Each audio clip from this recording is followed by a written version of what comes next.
जय हिंद दोस्तों। सरकार को घेराव के लिए लंबा प्लान बन रहा है और वो प्लान बन रहा है पूरे सदर्न स्टेट्स का। और आप देख सकते हो, मैं आपको वीडियो दिखाऊंगा। कर्नल रोहित चौधरी साहब ने सभी, यानी मैं आपको हूं, तेलंगाना हो, आंध्र प्रदेश हो, तमिलनाडु हो, कर्नाटक हो, महाराष्ट्र हो, केरला हो, जितने सदर्न साइड के स्टेट हैं सभी के सैनिक पदाधिकारियों की एक मीटिंग किया है, फिजिकल मीटिंग किया है और उनको आगाह किया है। मोदी सरकार ने लगातार सेना को कमजोर करने का काम किया है, सेना की डिसेबिलिटी पेंशन को कम करने का काम किया है। वन रैंक वन पेंशन की जो हम 10 साल से लड़ाई लड़ रहे थे, मोदी साहब ने हमें 2014 में कहा था कि 100 दिन के अंदर पूरा करेंगे।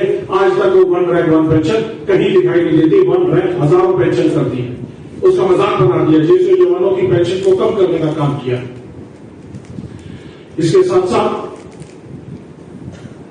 उन्होंने देश की सेना का राजनीतिकरण करने का काम किया है।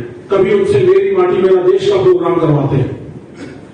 अग्निवीर और सेना के जो जवान 15 दिन से ज्यादा छुट्टी जाते हैं, उनको सेना की नीतियों के, मोदी सरकार की नीतियों का प्रचार करने के लिए एक आदेश जारी किया गया मिनिस्ट्री ऑफ डिफेंस से। तो ये राजनीतिकरण कर रहे हैं। इस राजनीतिकरण के हम सख्त खिलाफ हैं कि ये जो वर्तमान में सरकार है वो सेना को कमजोर कर रही है। ये ओआरओपी पिछले कहा था कि बनने के बाद 100 दिन बाद देंगे, वो लागू नहीं किया है। डिसेबिलिटी पेंशन को इन्होंने धीरे धीरे खत्म कर रहे हैं और साथ ही अग्निपथ योजना को बहुत सारे आरोप लगाए। मैं आपके सामने इनके बड़े बड़े आरोपों का खुलासा करने वाला हूं। और इन्होंने कहा है कि जितने सैनिक हैं और जितने सैनिक परिवार हैं उसको वोट बैंक में बदलिए और इस सरकार को यहां से खदेड़िए, देश को बचाइए, देश की सेना को बचाइए। ये वो मोदी जी हैं, ये वो मोदी जी हैं। इन्होंने इसका भी जिक्र किया कि यानी और तेजस के ऊपर जाकर के हवाबाजी कर रहे हैं, हवा में उड़ान भर के फोटो खिंचवा रहे हैं। और वहीं बगल में एक कैप्टन प्रांजल शहीद हो गया था, उनके घर पे जाना उचित नहीं समझा। और ये ही सहानुभूति बटोरने के लिए दिवाली होली पर जाके मिठाइयां खिलाते हैं, फोटो खिंचवाते हैं और बड़े बड़े वादे करके आ जाते हैं। यही मोदी जी हैं। उन्होंने सीधा आरोप लगाया है कि एक कर्नल साहब शहीद हुआ, एक डीजीपी खत्म हुआ, सीओ खत्म हुआ, मेजर साहब शहीद हो गए। मोदी सरकार और मोदी जी की इवेंट मैनेजमेंट के बारे में भी आपको जरूर बताना चाहूंगा कि जिस तरह से उन्होंने 3 दिन पहले तेजस मार्क 2 एयरक्राफ्ट जो कि इंडिजिनियसली डेवलप्ड है, उसके ऊपर जॉय राइड ली, सैर करके आए, हवाबाजी करके आए, जैसे वो करते रहे। लेकिन जहां से वो टेक ऑफ किए थे, एचएएल का जो एयरपोर्ट है, ओवल एयरपोर्ट, उसके बिल्कुल बगल में ही अभी 3 दिन पहले हमारे एक कैप्टन प्रांजल शहीद हुए थे। उनके परिवार के पास जाने का समय जाना चाहिए था। हमारे मुख्यमंत्री कर्नाटका के सिद्धारामैया जी वहां पे थे। प्रधानमंत्री से उम्मीद थी कि वो भी जाएंगे। प्रधानमंत्री जी सैनिकों के साथ दिवाली जरूर मनाते हैं, हवाबाजी जरूर करते हैं, लेकिन उनके दुख में शामिल नहीं होते। ये उनकी फितरत में शामिल है। ऐसा ही उन्होंने पुलवामा में जब हमारे 40 जवान शहीद हुए थे उस समय किया था। वो बीबीसी की डॉक्यूमेंट्री की शूटिंग करते रहे। ऐसा ही उन्होंने पिछले 1 महीने पहले अनंतनाग में हमारे 5 जवान, जिसमें एक कर्नल साहब, एक मेजर साहब, एक डीएसपी साहब और 2 जवान शहीद हुए थे। उस समय भी उन्होंने यही काम किया। वो ऑपरेशन जारी था अनंतनाग में टेररिस्ट को पकड़ने का, सेना का ऑपरेशन, लेकिन उसके बावजूद मोदी साहब उसी दिन बीजेपी हेडक्वार्टर में अपने ऊपर फूलों की बारिश करवा रहे हैं। ऐसे हैं मोदी साहब, ऐसे हैं मोदी साहब, झूठ के बुलंदा। कांग्रेस सच बात करती है, सही बात करता है। और उस दिन एक डॉक्यूमेंट्री फिल्म जाकर के अपने उस बीजेपी मुख्यालय में फूलों की बारिश हो रही थी। एक तरफ शहादत का मातम था और इनके ऊपर फूलों की बारिश हो रही थी। उन्होंने कहा कि इसी तरह बहुत सारे इंसिडेंट हुए। ये कहीं डॉक्यूमेंट्री फिल्म बनाते हैं, कहीं अपना एंजॉय करते हैं। इनको ये इनका छलावा है, दिखावा है, हवाबाजी है।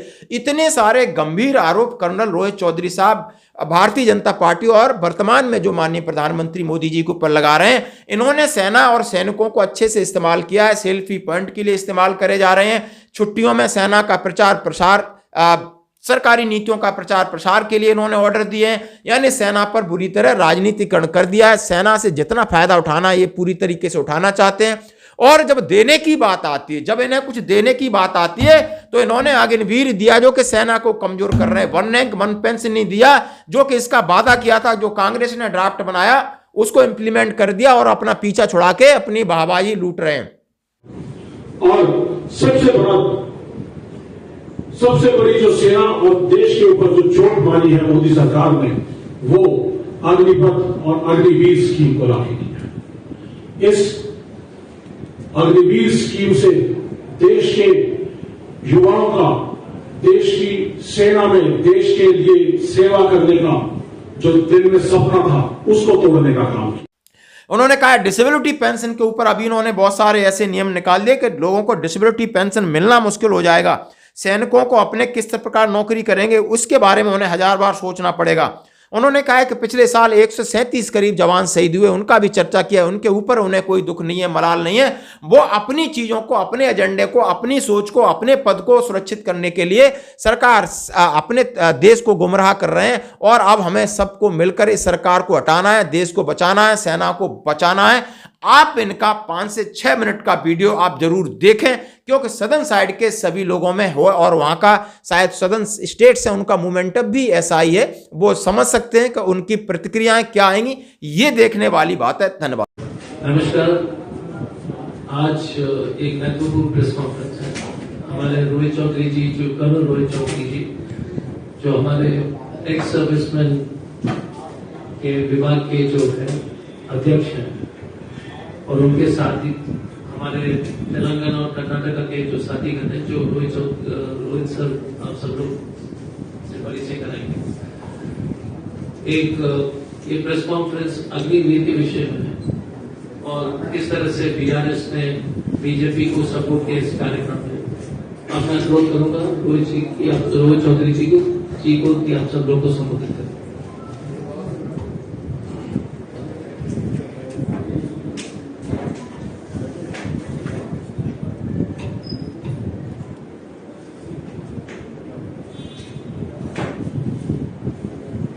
जय हिंद साथियों,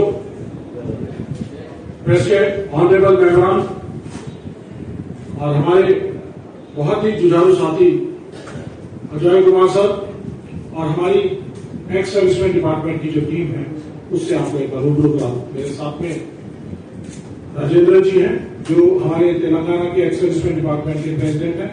उनके साथ में कर्नल मल्लिकार्जुन जी हैं, जो कर्नाटका के हमारे एक्स सर्विसमैन डिपार्टमेंट के चेयरमैन हैं। उनके साथ में हमारे राजेश जी हैं, ये तमिलनाडु के एक्स सर्विसमैन डिपार्टमेंट के चेयरमैन हैं। और मेरे राइट में रवि हैं, ये इंटरनेशनल रेसलर और इंटरनेशनल वेट लिफ्टर रहे हुए हैं, देश के लिए बहुत नाम रोशन हुए हैं। उनके साथ में गुणशेखर जी हैं, ये हमारी से भारत जोड़ो टीम के बहुत बड़े तगड़े मजबूत सदस्य हैं। और साथ में राजू, ये भी हमारे भारत जोड़ो टीम के बहुत बड़े सदस्य हैं, बहुत मजबूत। और सामने धर्मेंद्र जो है कैमरा के ऊपर है, ये भी हमारे जो भारत जोड़ो साथी है। साथियों, जब भी देश की सेना, देश के बारे में बात होती है, तो आप सबका सीना गर्व से चौड़ा हो जाता है। 56 इंच का नहीं, 56 इंच वाला झूठा सुना है, सीना है, लेकिन आप लोगों का सही है। 10 लाख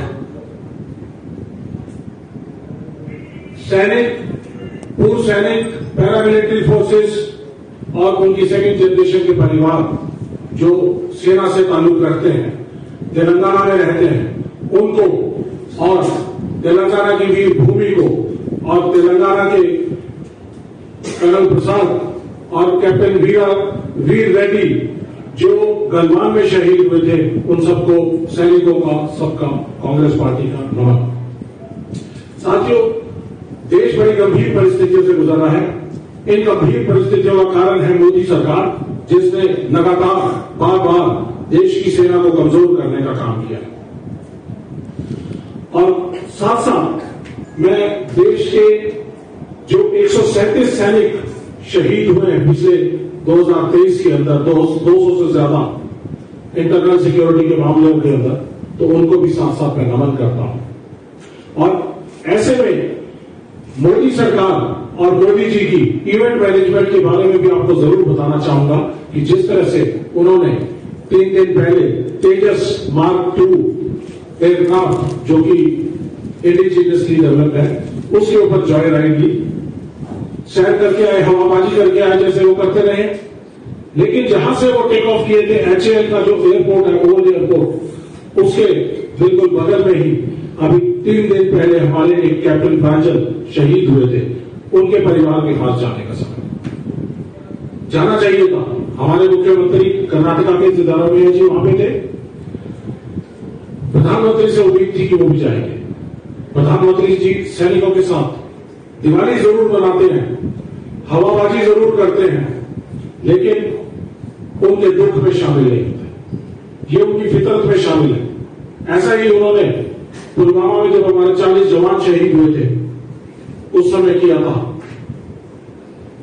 वो BBC की डॉक्यूमेंट्री की शूटिंग करते रहे। ऐसा ही उन्होंने पिछले 1 महीने पहले अनंतनाग में हमारे 5 जवान, जिसमें एक कर्नल साहब, एक मेजर साहब, एक DSP साहब और 2 जवान शहीद हुए थे, उस समय भी उन्होंने यही काम किया।